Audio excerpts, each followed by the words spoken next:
በየፌርማታው የሚያስወርድ ማአት ነገር ባለበት ጭብጨባ ያስወርዳል፣ ትግሉ ያስወርዳል፣ ሲስተሙ ያስወርዳል፣ ግራም ያጋባው ባለበት ማነው ጥግ የሚደርስ? ወደ መንግስቱና ወደ ክብሩ ለጠራችሁ ለእግዚአብሔር እንደሚገባ ትኖሩ ዘንድ አበረታታናችሁ፣ አጽናናናችሁ፣ አጥብቀንም ለመናችሁ። ፊልጵስዩስ ተቀጥቅጦ፣ ፊልጵስዩስ ተወግሮ፣ ፊልጵስዩስ ደም በደም ሆኖ ከእስር ቤት ሲወጣ ተሰሎንቄ የሚታየው የዓላማ አገልግሎት ሲባል እንደኔና እንደ ጥሬ እንደናንትዬ እዚህ ቆሞ ማይክ ስለመያዝ ብቻ ሳይሆን ከዛ ስንወጣ የታያችሁን እናንተ ናችሁ። ማነው ድል የሚያደርግ? ማነው የሚያሸንፍ ክርስቲያን?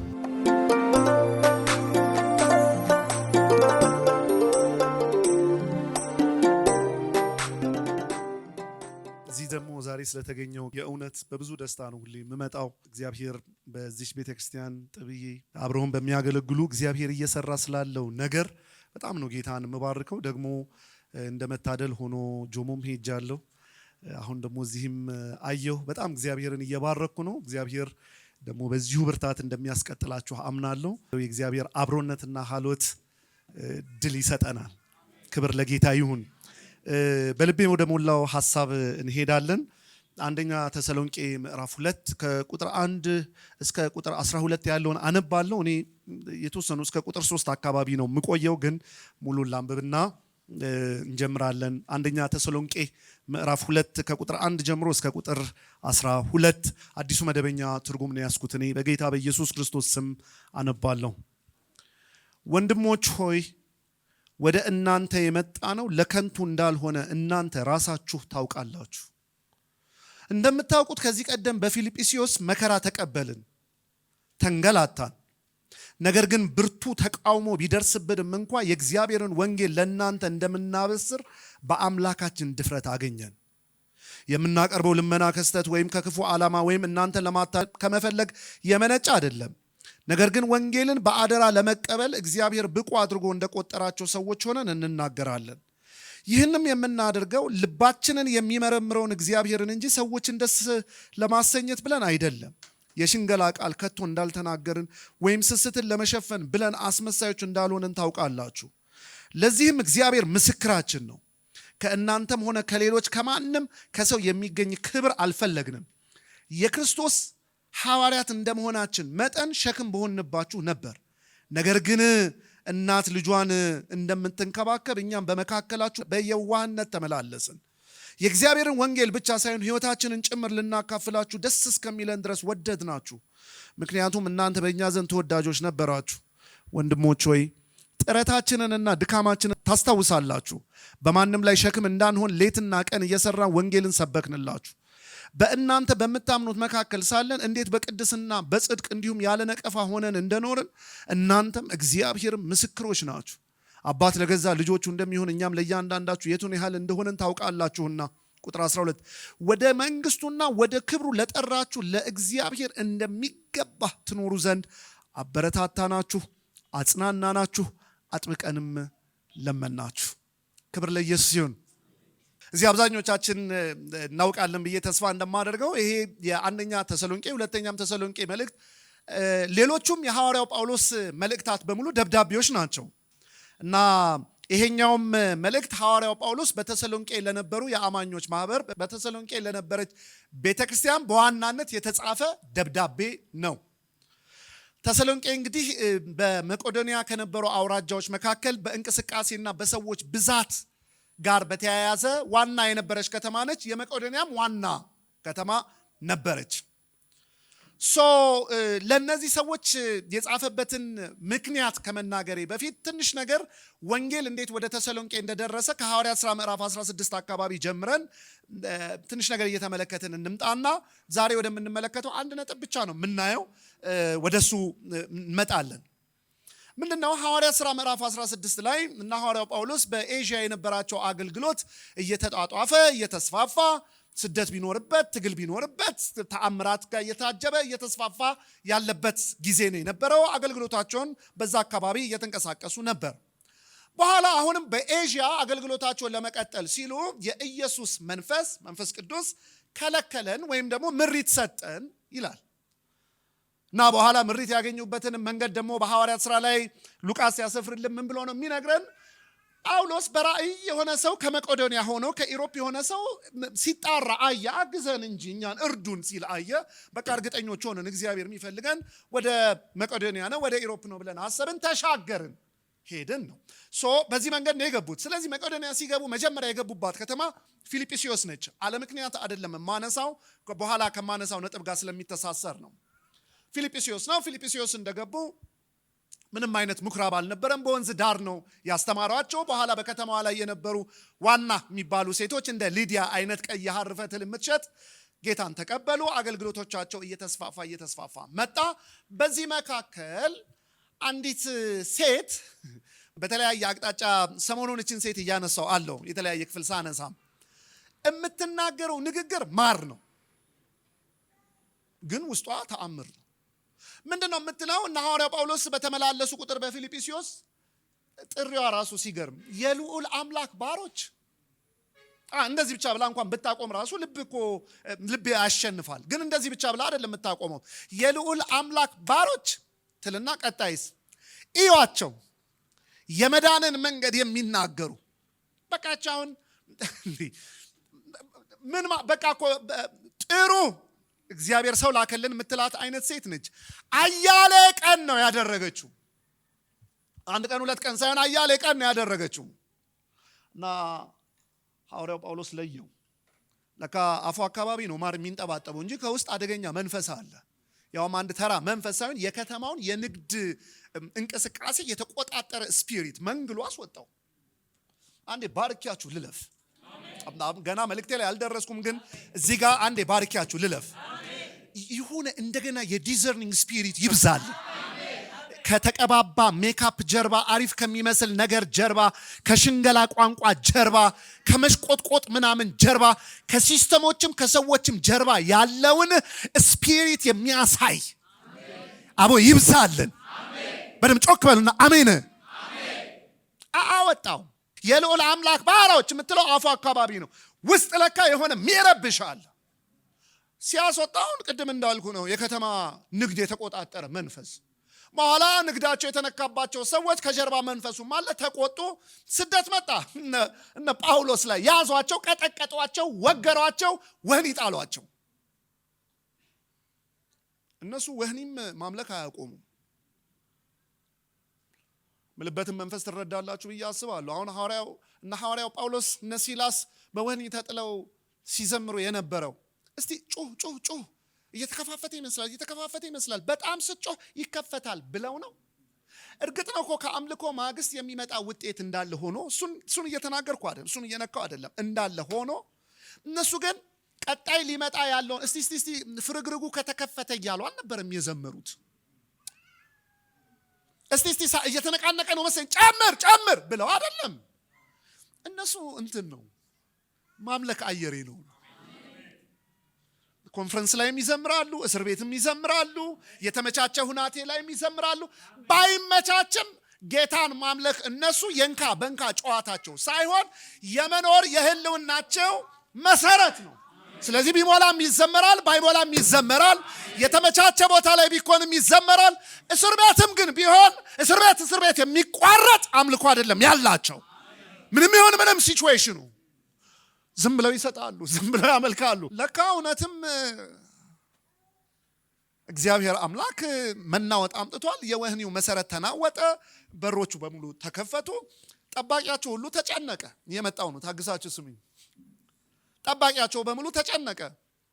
ምን ብሎ ነው የተጨነቀው? በቃ ጠፉብኝ ነው፣ በአደራ የተሰጡኝን ኃላፊነቴን ሳልወጣ አለቁ በቃ። እና ሐዋርያው ጳውሎስ ይህን የመሰለ እድል ሹልክ ብለው አይደለም የሚሄዱበት፣ ሰውየውን ጌታን ያስቀበሉበት።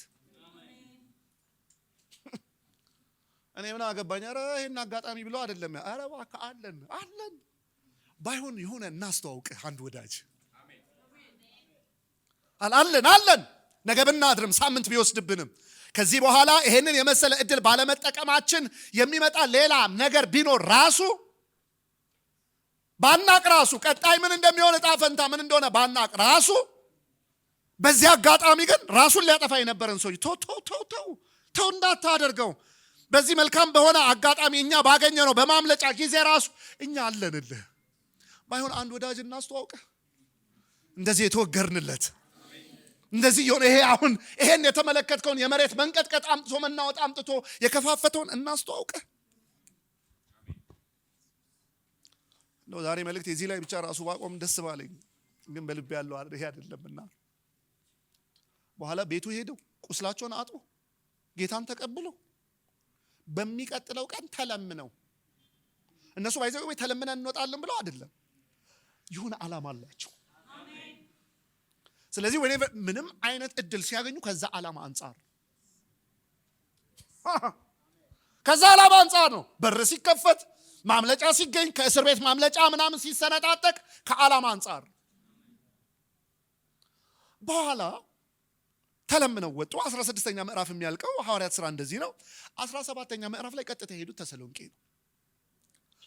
ገብተው እንግዲህ ምናልባት ወደ 3 ሰንበት 3 ቅዳሜዎችን ነው አብሯቸው ያሳለፈው። በኋላም ስደት መጣ እየተባለ እየተሳደደ ልክ ቆሮንቶስ ላይ ሐዋርያው ጳውሎስ ጢሞቴዎስን ሂድ እስቲ እነዛ የተሰሎንቄ ሰዎች እንዴት ናቸው ሂድ እስቲ አጽና ብሎ ደግሞ ልኮታል። በኋላ ተመልሶ ይዞ መጥቶ መልእክት ነግሮታል።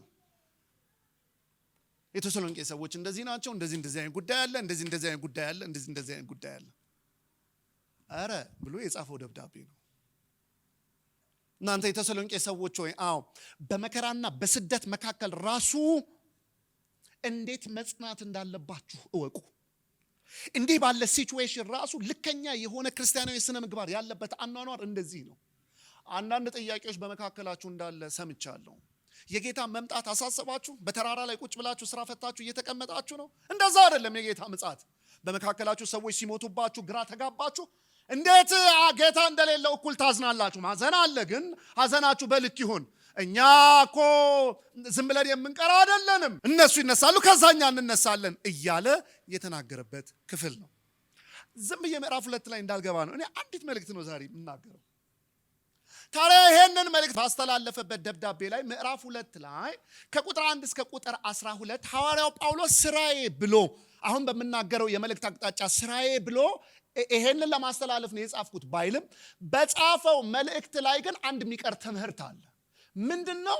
ፍሬያማ የሆነ የአገልግሎት መርህ ኤሌመንት አለባውያን። አሁን ልክ ምዕራፍ 2ን ሲጽፍ በነገራችን ላይ የትክክለኛ የሆነ የአገልግሎት ፍሬያማ የሆነ መርሆች ኤሌመንቶች እነዚህ ናቸው ብሎ ባይጽፍም ከነሱ ጋር በነበረው የደብዳቤ ኢንተራክሽን በጻፈው መካከል ላይ ግን ስታገኘው ከሱ ህይወትና ከሱ አካሄድ ጋር ተያይዞ ተመልክተህ በቃ በጣም የነጠረ የአገልግሎት ስለዚህ ዝም ብሎ ቆሞ ስለማውራት ሳይሆን ልከኛ የሆነ ሰማይ የሚያርመው መለኮት የሚቀበለው የሰማይን አጀንዳ የልቡን ሐሳብ የሚያስፈጽም እንዴት እንደሆነ ትመለከታለህ። አሁንም አንድ ነገር ልናገርና ወደ ሐሳቤ ልምጣ። አገልግሎት ሲባል እንደኔና እንደ ጥሬ እንደናንተዬ እዚህ እንደጣሉት እህቶቼና ወንድሞቼ እዚህ ቆሞ ማይክ ስለመያዝ ብቻ ሳይሆን በአዲስ ኪዳን ሁላችንም ምኖች ነን። የአዲስ ኪዳን ካህናት አገልጋዮች ነን። አይነቱ ሊለያይ ይችላል እንጂ ሁላችንም በየቦታ የምንገባ ነን። ስለዚህ አሁን ከዚህ በኋላ ያለውን አንድ ፍሬያማ አንድ ሰማይ የሚያርመው አንድ ሰማይ ጎሽ የሚለው አገልግሎት እነዚህን ነገሮች ሊያሟላ ይገባል፣ ወይም ደግሞ እነዚህ አይነት መልኮች አሉት ብለን ከአንደኛ ተሰሎንቄ ምዕራፍ 2 ቁጥር 1 12 ካለው ክፍል ላይ ብቻ ተነስተን ስንነጋገር ለአራት ሰዎችም ይሁን መልእክት ብቻ አይደለም፣ ለእያንዳንዳችን ለአዲስ ኪዳን አማኞች በሙሉ ነው። አሁን አንድ ልምዘዝ፣ ሌሎቹ እናንተ እዩ። የመጀመሪያው ነጥብ ምንድነው? ፍሬያማ የሆነ አገልግሎት ከዓላማ ጋር የተሳሰረ ነው። በጣም ጥቂት ነገር ነው ከዚህ በኋላ የምናገረው። አገልግሎት በየትኛውም አቅጣጫ ያለ አገልግሎት ፍሬያማ ሰማይ የሚያርመው መለኮት የሚቀበለው ድል የሚያሰጥ የሚሆነው አንደኛው ኤሌመንት አንደኛው ዋና ነገሩ ያ አገልግሎት ከዓላማ ጋር ሊተሳሰር ይገባል። ለምን ከምን ተነስተ ይሄንን ያልኩ? አንደኛ ተሰሎንቄ ምዕራፍ 2 ከቁጥር 1 እስከ 3 ሐዋርያው ጳውሎስ ምንድነው የሚላቸው? ይሲ አሁን ቅድም የፊልጵስዩስን ታሪክ ያነሳሁት አለ ምክንያት አይደለም ያልኩት ለዚህ ነው። ምንድነው የሚላቸው? እናንተ የተሰሎንቄ ሰዎች ሆይ በፊልጵስዩስ እንዴት እንዳሳለፍን ታውቁ የለ? ተንገላታን፣ በብዙ ስደት አለፍን። ፊልጵስዩስ እኮ ለኛ እንደ ሪዞርት አልነበረም። ፊልጵስዩስ እኮ አልጋ ባልጋ የሆነበት መንገድ እንደፈለግን እየተመላለስን እንቀጥል በቃ አገልግሎት የሚያስብል እኮ ሲቹዌሽን የገጠመን ሰዎች አይደለንም። የተደበደብን፣ የተንገላታን፣ እስር ቤት የተጣልን በብዙ ስደት ነው ያለፍነው። ግን ከፊልጵስዩስ ስንወጣ ጎመን በጤና ብለን አልታጠፍንም። ይሄ ነገር አያዋጣም በቃ በሌላ ምናምን አላልንም። ከዛ ስንወጣ የታያችሁን እናንተ ናችሁ። እናንተ ናችሁ የታያችሁን። ለምን? ብቁ አድርጎ የቆጠረን እግዚአብሔርን ተማምነን በሱ ድፍረት አግኝተን አንድ ዓላማ ስላለን የመኖር ትርጉም ስላለን ከእስር ቤት ማግስት ቢሆን ከድብደባ ማግስት ቢሆን ከማይመች ማግስት ቢሆን ለናንተ ደግሞ ይሄንን ወንጌል ለማድረስ ደፍረን መጣን። ለምን?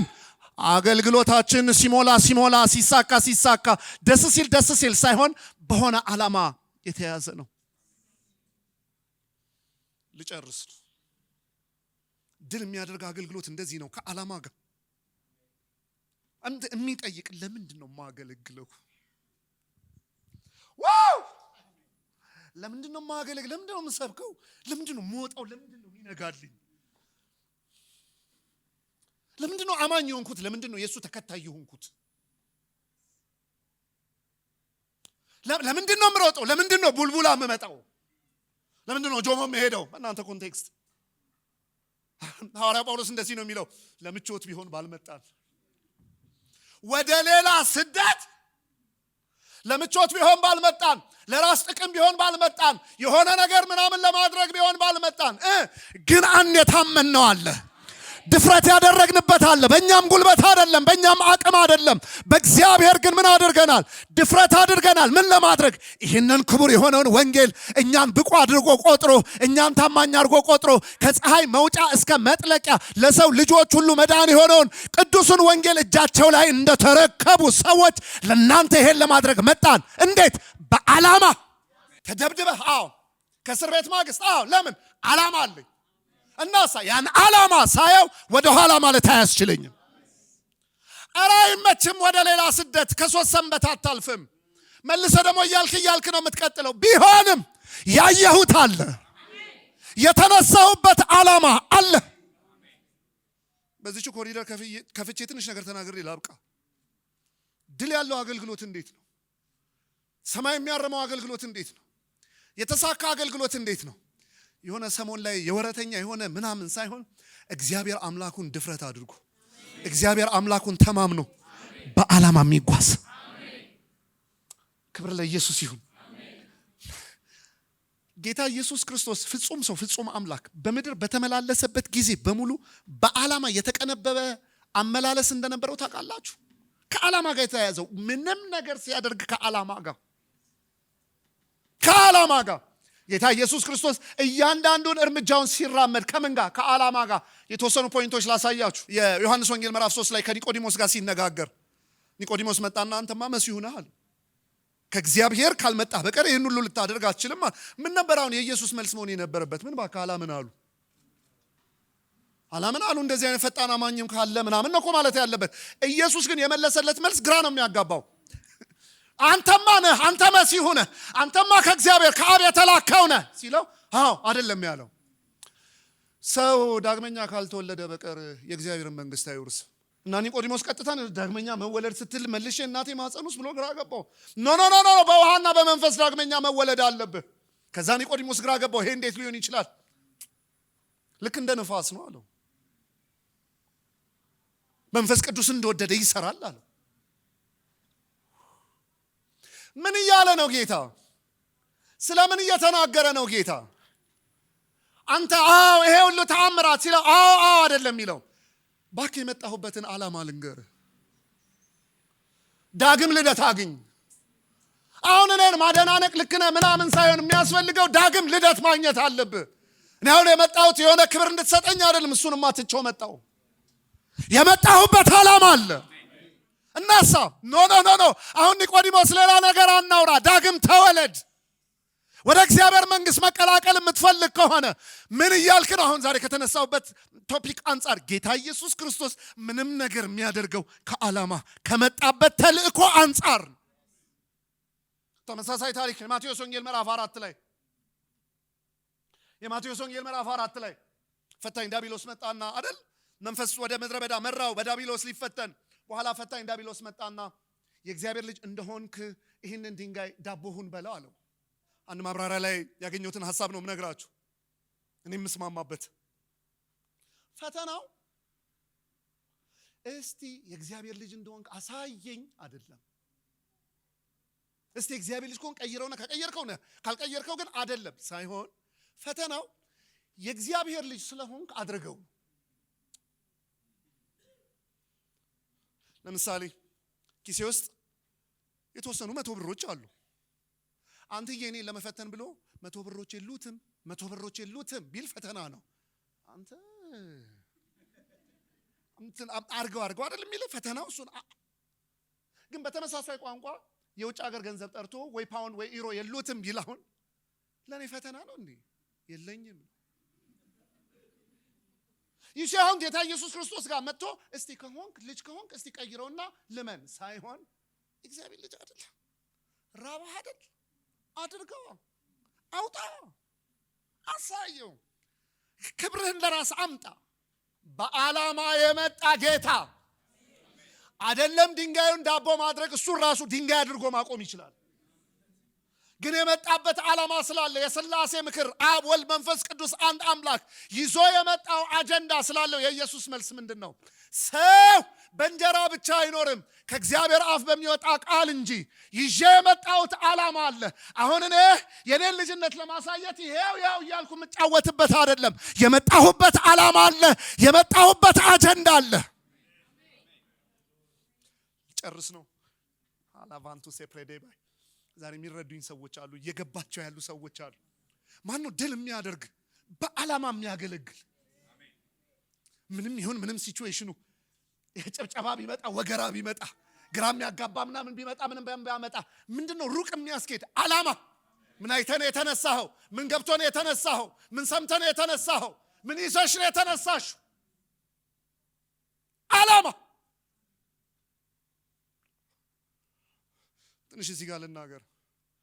በነገራችን ላይ የእግዚአብሔር ልጅነት እኮ የሚረጋገጠው ድንጋይ ዳቦ ሲሆን አይደለም። ድንጋዩ ድንጋይም ሆነ ዳቦም ሆነ እሱ እንደሆነ ልጅ ነው።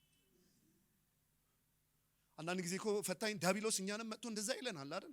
ልጅ ከሆንክ ጫማ፣ ልጅ ከሆንክ ሱሪ፣ ልጅ ከሆንክ ለምን ጌታ፣ ልጅ ከሆንክ ያኛው ነገር ለምን ተበላሽ፣ ልጅ ከሆንክ በዚህ ገባ በዚህ ወጣ። ልጅነቴን ለማስመስከር እንትኑ ሳሳየው የሚኖር አይደለም።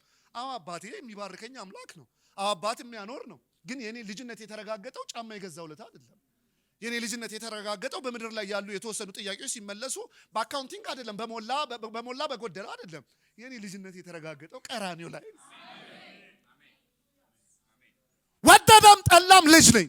ምክንያቱም ይሄን ዝም ከኪሴ መሽርጬ የማወራው አይደለም። ዮሐንስ ወንጌል ምዕራፍ 1 ቁጥር 12 በእርሱ ለሚያምኑ ለተቀበሉት የእግዚአብሔር ልጆች የሆኑ ዘንድ ስልጣንን ሰጣቸዋል። በቃ ዓላማ። ድል የሚያደርግ ሰው ምን አይነት ነው? በዓላማ ባይመስልም፣ በዓላማ አይዞህ የሚል ሲቹዌሽን ባይኖርም፣ በዓላማ የሆነ የሚጎተጉት ልክ ነው ቀጥል የሚያሰኝ ነገር ባይኖርም፣ በዓላማ።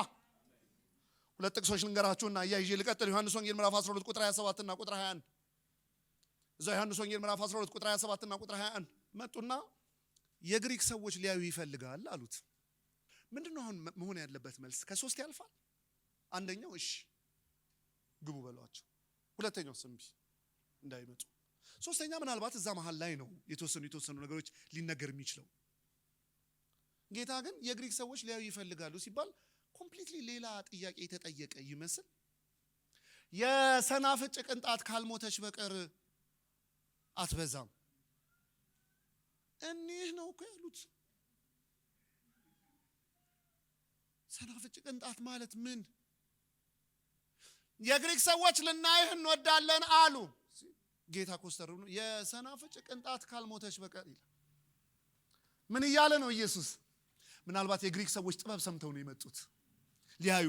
አንድ ጥበበኛ አለ፣ አነጋገሩ የሚገርም የሆነ ኃይል የሚገለጥበታል። በጣም ጠቢብ ተብሎ እሱን ሊያዩ ነው የመጡት። ጌታ ገብቶታል። ስለዚህ ምንድን ነው የሚላቸው? ወደ ዓላማው ትንሽ ታገሱኝ፣ መስቀል ላይ ታዩኛላችሁ። እኔ ስሞት ነው የሚበዛው።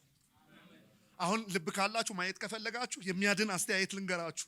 ታሪክ የሚለውጥ አስተያየት ልንገራችሁ፣ ከዓላማ አንጻር ልንገራችሁ። አሁን መጣችሁ ብትሉ የምታመጡት ለውጥ የለም። ለሚለውጥ የዘላለም ህይወት የሚሰጥ እይታ ልንገራችሁ፣ ከዓላማ አንጻር ልንገራችሁ። ትንሽ ታገሱኝ። መቼ? መስቀል ላይ ያኔ ራቆቴን ስታዩ ሞኝነት ካልመሰላችሁ፣ እንደ አይሁድ ድካም ካልመሰላችሁ፣ እንደ ሮማ ውርደት ካልመሰላችሁ ያኔ ነው የምታዩት። እኒህ ሲሉት የስ አይደለም የሚለው ጌታ ከዓላማው አንጻር። ማን ነው ድል የሚያደርግ አገልጋይ? ማን ነው ድል የሚያደርግ ክርስቲያን? የአዲስ ኪዳን አገልጋይ ማን ነው? የሚያሸንፍ አገልጋይ፣ ያውም በዚህ ዘመን በየፌርማታው የሚያስወርድ ማዕት ነገር ባለበት፣ ጭብጨባ ያስወርድሃል፣ ትግሉ ያስወርድሃል፣ ሲስተሙ ያስወርድሃል፣ ግራ የሚያጋባው ባለበት ማን ነው ጥግ የሚደርስ? ፊልጵስዩስ ተቀጥቅጦ፣ ፊልጵስዩስ ተወግሮ፣ ፊልጵስዩስ ደም በደም ሆኖ ከእስር ቤት ሲወጣ ተሰሎንቄ የሚታየው የዓላማ ሰው፣ ከወገራው በላይ፣ ከምቾቱ በላይ፣ ከሚያልፍበት ነገር በላይ ዛሬ መልእክት ይዤ እንደቆምኩ እርግጠኛ ነኝ። ከወገራው በላይ፣ ከማይመቸው ነገር በላይ ለያዘው ዓላማ፣ ላየው ዓላማ፣ ያ ዓለምን በክርስቶስ ኢየሱስ ለመጠቅለል ከእግዚአብሔር አጀንዳ አንጻር ከተመለከተው እግዚአብሔር እሱ ካስቀመጠው ሸክም አንጻር ቢመችም ባይመችም፣ ቢሞላም ባይሞላም፣ ቢቀበሉም ባይቀበሉም፣ ቢጨበጨብም ባይጨበጨብም፣ ግራ ቢያጋባም ማን ነው ድል የሚያደርግ? ዓላማ የያዘ ጌታ ኢየሱስ ክርስቶስ እንደዚህ ነው ያሳለፈው። 12:27 ቀድሜ የነገርኳችሁ ጥቅስ ላይ እንደዚህ ነው የሚለው። ማይ ጋድ ለዚች የመከራ ሰዓት ወደዚህ መጣው ይላል። አንድ ጊዜ እኔ ኢንተርቪው ተደርጌ አውቃለሁ ከዘኔ ጋር። የክሪስማስ ነው እና አንድ መሰረተ ክርስቶስ ተማሪ የነበረች ልጅ እኔና እሱን ጠራችንና ማታ ነገረችን እንደ ነገር ሊቀረጽ። የመጀመሪያው ጥያቄ ነው፣ ሁለተኛው ይሄ ነው። እኔን ስለ ክሪስማስ ትሪ እና ኢየሱስ የተወለደበት ዓላማ የሚል ነው የመጀመሪያው ምናምን አለችኝ። ተገናኘን ምናምን ኦንሴት ምናምን ተባለ፣ ተቀመጠን። በቃ ልንጀምር ነው ተጸልዮ የመጀመሪያውን ጥያቄ ያቀረበች። እኔ አውቀዋለሁ፣ ተዘጋጅቻለሁ ራሱ ማት ነገር ልል። ከዛ መጀመሪያ ድል የተሰጠው ለዘኔ ነው። ነቢ ዘኔ እናመሰግናለሁ ምናምን አለችውና ኢየሱስ ለምን ተወለደ አለችው። እኔ ቪዲዮን ካለ ማየት ትችላላችሁ። ቀስ ብሎ በቃ ሁሌ እንደሚያወራው ቀስ ብሎ ለምን ተወለደ ያልሽኝ? ለመሞት አላት። እኔ በእውነት ነው የምላችሁ መብረቅ እንደመታው ሰው ደነገጥኩ። ለመሞት መወለድ በሰውኛ ቋንቋ ላስቀምጠው። ትንሽ ልጆች ወስደን ወደፊት ምን ትሆናላችሁ ሲሉ የሚሉት አላቸው። የሚታያቸዋል ኢንጂነር፣ ዶክተር ምናምን ሩቅ የሚታያቸዋል። በሰውኛ ቋንቋ ነው እንዳትሰናከሉብኝ። ጌታ ኢየሱስ ክርስቶስን ወደፊት ስትለው መስቀል፣ ሞት፣ ስቃይ፣ መጋረፍ። ለምን ተወለድክ? ልሞት። ለምንድን ነው የመጣህ ወደዚህ ምድር? በዓላማ። ለምን አይነት ዓላማ? በበደላቸውና በኃጢአታቸው ሙታን ለሆኑ ለነዚህ ልሞት። ምን ያደርጉልሃል እነሱ? እኮ እነ ፍፄ እኮ እድል ከሰጣቸው በኋላ መልሰው የማበሳጨት አቅም አላቸው። በዘላለም ፍቅሬ ወድጃቸዋለሁ። ይላገጥብሃል እኮ፣ ከዚህ ቀደም እንደተናገርኩት ይላገጥብሃል እኮ። ባለመድኃኒት ሆይ ለሰው ጊዜ ቻልክ፣ ለአንተ ጊዜ አቃተ። ዝም በዓላማ። አንቺን እያየ የኔ እናት እርሶን እያየ ጋሽ በዓላማ ምንም ሳይጎለው ሰማይ ዙፋኑ ምድር የእግሩ መረገጫ የሆነ በመሃል ያለውን እጁ የሰራ ዓለማት ሁሉ በእርሶ የተጋጠሙበት። ሂድና ኢሳይያስ 6 አጥራ። ሱራፌል እየበረሩ በሁለት ክንፋቸው ፊታቸውን፣ በሁለት ክንፋቸው እግራቸውን አንዱ ለአንዱ ቅዱስ ቅዱስ ሲል ከጮኸ ድምፅ የተነሳ የቤቱ መሰረት ተናወጠ ይላል። እንዲህ አይነት አምልኮ ያለው እግዚአብሔር ወልድ ጽንሶ ነው ጀመረው። ለምን? በዓላማ። ለምንድን ነው የመጣው? በዓላማ። ቆይተ እኮ 31ኛ ዓመት ላይ ከአይሁድ ጋር በነበረ የሆነ ንግግርና የሆነ ችግር መካከል ራሱ ቢሰቅሉም እስቲል ይገርማል። ግን ሲወለድ ጀምሮ ሲጸነስ ጀምሮ ለመሞት። ዛሬ አንድ ነገር ይዤ የመጣሁት በጸሎት ልገባ ስለሆነ ማን ነው ድል የሚያደርግ? አንተዬ የኔ ወንድሜ ማን ነው ድል የሚያደርግ አገልጋይ? ቤት ማን ነው ድል የሚያደርግ? ማን ነው የሚያሸንፍ ክርስቲያን? የስ በራሳችን አይደለም። ጳውሎስም ተናግሯል። በእግዚአብሔር ደፈረ እንደው የሚለው በራስ አይደፈርም። ከፊልጵስዩስ በኋላ ከወገራ በኋላ ከእስር ቤት በኋላ በራስ ብለህ ዘራፍ ተብሎ አይወጣም፣ አይቻልም። በራስ ጉልበት አይቻልም፣ በራስ አቅም አይቻልም። ግን አንድ መድፈሪያ አለ ጸጋ አለ ትናንት የደገፈኝ፣ ትናንት ያሻገረኝ፣ ትናንት ያስወጣኝ፣ በተመላለስኩባቸው ጎዳናዎች በሙሉ አብሮኝ የቆመ የማለዳይ ያልተለየኝ አጀብ ሲበተን ነገሮች ሲቀያየሩ እኔ ራሱ ሲያቅተኝ ስወድቅበት እጆቼ ሲዝሉ ግራ ስጋባ አብሮኝ ያልዛለ አብሮ ያልተለወጠ እንደ ሰው ፊቱን ያላዞረ አለሁ ያለ ታማኝ ጌታ በማለዳ የተናገረ አቤት አቤት አቤት ወዳጅ አላሃዱና ያባ ወካንዳ ሳፕራዳባይ ማነው ድል የሚያደርግ በዓላማ ያሸነፈጠ በዓላማ የገባው ዝም ብሎ ድንገት የተቀላቀለ ሳይሆን የሆነና የሆነ ነገር ገምቶ ጠርጥሮ ዝም ብሎ ምናምን ሳይሆን በዓላማ ያየ ጥግ ያየ በዓላማ በእግዚአብሔር ድፍረት ውስጥ ሆኖ በዓላማ የተመላለሰ የኔ ቤተሰቦች አሁን ልጸልይ ስለሆነ ትንሽ የሆኑ ሰዎች ላሳያችሁ ከብሉይ ኪዳን አንስቶ በዓላማ የተጓዙ ሰዎች አሁን ኖህ ከሰረ ያንን ሁሉ ዓመት ኖረ ዓመታቶቹ ሲደመሩ በትክክል እንደዛ የሚሆን ከሆነ 120 ዓመት በሙሉ 120 ዓመት በሙሉ ምንም ሳትናገር ኳይ ያደረክ ከርመ አንድ መርከብ ሰርቶ ማለፍ መምከን አይመስልም? አንድ መርከብ በዓመታት አገልግሎት መካከል 8 ሰው ለማትረፍ ሁሉ ዓመት ኖሮ ምን ሆኖ ነው አንድ መርከብ? ለካ ጉዳዩ እንደዛ አይደለም። የሰጠህን ኑሮ ማለፍ በዓላማ ድል የምታደርገው ዓላማህ ላይ ስትሆን ነው። ያኔ ከፉክክር ትወጣለህ፣ ያኔ ከትግል ትወጣለህ፣ ያኔ ከሌላ ነገር ትወጣለህ። ጌታ ኢየሱስ ክርስቶስ ራሱ ዮሐንስ ወንጌል ምዕራፍ 17 ላይ ምንድን ነው ያለው? እሱ ራሱ ፍጹም ሰው ፍጹም አምላክ እሱ እግዚአብሔር ወልድ ምንድን ነው ያለው? የሰጠኸኝ ያ ተነጋግረን ይዤው የመጣሁትን ያ የሰጠኸኝ ፈጽሜ አከበርኩ። ዓላማ 127 ሀገር ከህንድ እስከ ኢትዮጵያ የሚያስተዳድር ንጉሥ አርጤክሰስ በሚመራው ግዛት ውስጥ በሱሳ ግንብ አብሮት በፓላስ ውስጥ የሚኖር ሰው ነበር ነህምያ። የስሙ ትርጉም ራሱ የእግዚአብሔር መጽናናት ወይ እግዚአብሔር ያጽናናል ማለት የሆነ ነህምያ የሚርበው ነው የሚመስልሽ? ነህምያ እኮ ከንጉሥ አጠገብ ያለ ነው። ባለሟል ነው። ጠጅ ቀጂ ነው። ጠጅ ቀጂ ሲባል እንዳሁኑ ኮንቴክስትን አድርገህ እንዳትወስደው። በጣም ለንጉሥ ቅርብ የነበረ እየቀመሰ የሚሰጥ ነው። አሁን እኔ ፊቴ መጥቆርና ለመጥቆሩን ማን ያውቃል? አሁን ዛሬ እየፈራው ደስ እያለኝ እያገለገልኩ ይሁን አይሁን ማን ያውቃል? እናቴ ግን ገና ዝም ብላ ድምፄን ስሰማ ይገባታል። ሚስቴ አንዳንድ ጊዜ እንደዚህ የሚቀረጹ ምናምን ከሆነና ላይቭ የሚተላለፍ ከሆነ ዛሬ ደስ አላለህም እንዴ ትላለች። ፊት አይታ ሳልነግራት በዚህ ገባ በዛ ወጣ ሳላት ለምን ኖርና ተቀራረብና ሚስጥር አወራና ተገናኘና። ንጉሥ እኮ የነህምያን ፊት አይቶ መጥቆርና መቅላቱን ያያል ማለት በጣም ወዳጅ ናቸው ማለት እለት ነው የሚገናኙት። ማነህ አንተ የሚባል አይነት ሰው አይደለም። ፊቱ ሲጠቆርና ሳይጠቆር ያውቃል። ከህንድ እስከ ኢትዮጵያ 127 ሀገር የሚያስተዳድር ንጉሥ አርጤክሰስ በኋላ ጠይቀው ምን ነው ፊት ጠቆራል? ማአት ነገር አይነገርም። በእናት ብራዘር ማአት ነገር አይባልም። ሺፍት ሰለቸኝ፣ ጠጅ መቅዳት ሰለቸኝ፣ ትንሽ ፕሮሞሽን ካለ መሬት፣ ኑሮ፣ ምቾት፣ ድሎት፣ ሌላ ፖዚሽን። እንደዚህ አይደለም ያለው ነህምያ፣ እንደዚህ አይደለም ያለው። ምን ነው ፊት ጠቆረ ሲለው እና አሉት የአባቶቼ መቃብር ያለባት ኢየሩሳሌም ፈርሳ እሳቅ በጮማ ይመርብኝ፣ በእኔ መልበስ ይመርብኝ። አያሌ ቀን ያለቀስኩበት ጉዳይ አለ። ቪዥኑን ቶ፣ አሰራሩን ቶ፣ አደራረጉን ቶ፣ እግዚአብሔር ያስቀመጠ ሰው ስለሆንክ አንተ ጽፈቱን ብቻ ስጠኝ፣ ላከኝ ልሂድ። ይሄን በመሰለ እድል መካከል ሌላ ነገር አይደለም እጠይቀው። አንድ ውስጤ ያለ ዓላማ አለ፣ አንድ አጀንዳ አለ። ልሂድ። በጣም በአክብሮት ይሄንን ጉባኤ ልጠይቅ። እግዚአብሔር አምላክ አሁን በመካከላችን እየተመላለሰ መጥቶ አጠገብ ቆም ብሎ ምን ላድርግልህ ልጄ ቢልህ የምትነግረው አለ የምትኖርለት ዓላማ፣ የመሰንበቻ ምክንያት የምትኖርለት ብቻ ሳይሆን የምትሙችለት አለ። ቀን ሲጨምር ምን ይሰማሃል? ማለዳ ጎህ ሲቀድ፣ ዓመታት ሲቀየሩ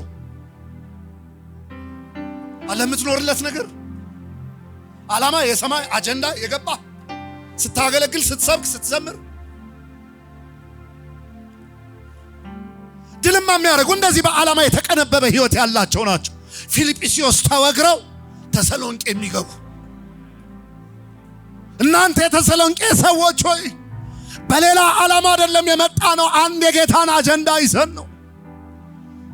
ከሱ ብቁ ተደርገን እንደተቆጠርን አስበን ሌላ አስበን እንዳልሆንን በመካከላችሁ እንዴት እንደኖርን ታውቃላችሁ።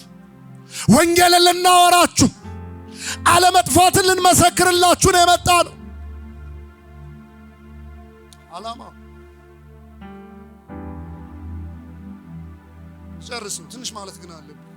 አስቴር ተመሳሳይ ቦታ ግን ሌላ ንጉስ፣ እሱ 127 ሀገር የሚያስተዳድር ያ ንጉስ የወርቁን ዘንግ ዘረጋላት። የወርቅ ዘንግ መዘርጋት ማለት በሞትና በህይወት መካከል ያለ ቀጭን መስመር። መጀመሪያም ግን ነግሯታል። ስሙኝ፣ መልእክት ነው የምናገር። መጀመሪያም ግን ነግሯታል። አጎት መርዶክዮስ አዳሳ ስሚ፣ ስንት ልጃገረዶች እያሉ በአጎት ዘንድ ያደግሽ አንቺ፣ ስንት የአገሬው ልጆች እያሉ በስደት የመጣሽ አንቺ፣ ስንቶች እያሉ ሞገስ አግኝተሽ ይህንን ፖዚሽን ያገኘሽ ማን ያውቃል? ለዚህ ዓላማ ቢሆን ለዚህ ጊዜ ቢሆን እግዚአብሔር ሞገሱን ያፈሰሰብሽ፣ እግዚአብሔር ኢንቨስት ያደረገብሽ፣ እግዚአብሔር እንደዛ ያሻገርሽ ማን ያውቃል? ለዚህ ሞመንት ቢሆን አንቺ ቸል ብትይ እተርፋለሁ ብትይ ህዝቡን ለማላገጫ አሳልፎ የማይሰጥ ጌታ ለአይሁድ እንደሆነ መዳን ከየትም ቢሆን ይመጣል። ማን ያውቃል? ግን ተጠቀሚበት። እሷም ተጠቀመችበት። እናንተም ጾሙ እኔም ጾማለሁ ብላ ከደንገጥሮቿ ጋር ጾማ የወርቁ ዘንግ እውነትም ተነሳላት። የወርቁ ዘንግ ተዘርግቶ ንጉሥ አንድ ጥያቄ ጠይቃት። የመንግስቴን እኩሌታ ልስጥሽ አላት። ምን ማለት ነው የመንግስቴን እኩሌታ? 127 ሀገር አስተዳድራለሁ፣ 64ቱ ለኔ ይሁንና 63ቱ አንቺ ሰጂ እኮ አይደለም፣ ዘይባዊ ቋንቋ ነው። የፈለግሽውን ጠይቂ ልስጥሽ። የፈለግሽውን ነገር በሞትም ልሙት ብላ የገባችበት አጀንዳ ቃል በቃል እንደዚህ አይደለም። በሞትም ልሙት።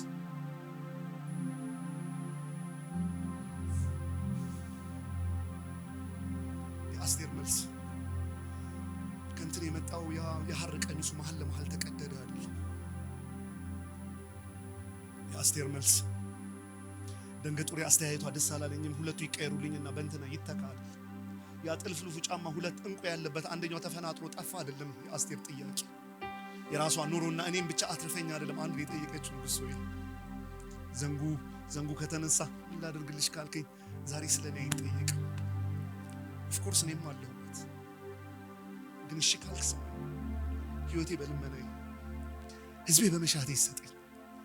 አንድ ህዝብ አለ ግራና ቀኙን የማያውቅ ሃማ ነገር የጎነጎነበት ሙቱን እየጠበቀ ያለ የታተመበት ነግሮኛል። አንዳንዶቹ እኔን የሚተርከው እንደዚህ አድርገ ነግሮኛል። አጎቴ ማን ያውቃል? ለዚህ መጥቼ ነው። ሌላ መጠይቀህ ነገር የለም። በዚህ መካከል አንድ ዓላማ ነው ያለኝ፣ ህዝቤ ይትረፍ።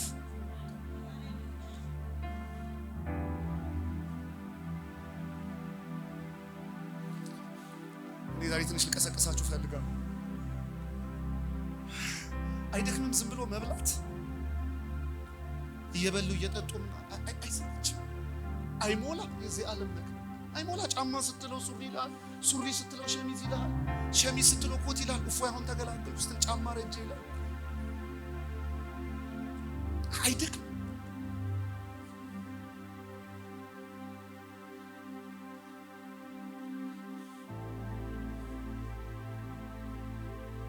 አንደኛ ሳሙኤል መጽሐፍ ምዕራፍ 11 ላይ የኢያቢስ ገለዓድ ሰዎች አሞናዊው ናዖስ መጥቶ ቀኝ ዓይናችሁን አውጥቼ ነው ከእናንተ ጋር ኪዳን ምገባው አላቸው። እና ጉልበት የላችሁም የኢያቢስ ገለዓድ ሰዎች ታደርገዋለህ አሉት። ግን አንድ ድል ስጠን፣ በድፍን እስራኤል አዳኝ ከሌለ ነው ይሄንን የምታደርገው። በእስራኤል ግን አዳኝ ካለ ይሄንን አታደርግ ብለው በድፍን እስራኤል ተናገር። ያ አዳኝ አለ። እነዚህም ያኔ እግዚአብሔር አምላክ ሳኦልን ቀስቅሶ ስለነበር ነገ ፀሐይ ሳታተኩስ ብሎ የጌታ መንፈስ በኃይል በእሱ ላይ መጥቶ ሄዶ ነፃ ወጣቸው። እግዚአብሔር አምላክ እሱን ተጠቅሞ ዛሬ ሲሆን የትውልድ ጩኸት አይሰማችሁ? የመትረፊያ ያለ የሚል ግራ የተጋባ መሄጃውን ያጣ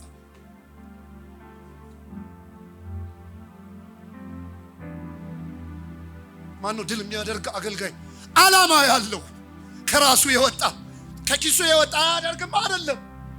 የወጣ ልፍ ያለ ዓላማ ያለው የገባው የመኖር ትርጉም የገባው as a Christian አጠቃላዩ ነገር የገባው ደግሞ as an individual person እሱ ውስጥ ያለው ሸክም የገባው ዓላማ ያለው ያ ዓላማ የሚኖርለት ብቻ ሳይሆን የሚሞትለት በራሱ ተማምኖ ባጎቱ ተማምኖ በእውቅናው ተማምኖ ባለው ነገር ተማምኖ ሳይሆን እግዚአብሔር ድፍረቱን ያደረገ ከፊት ወገራ ቢመጣ ትናንት ከፊልጵስዩስ አምልጦ የማያቆም የሚያሸነፍጥ ተሰሎንቄ የሚታየው አቴና የሚታየው ቤሪያ የሚታየው ቆሮንቶስ የሚታየው ኢየሩሳሌም የሚታየው ሮም የሚታየው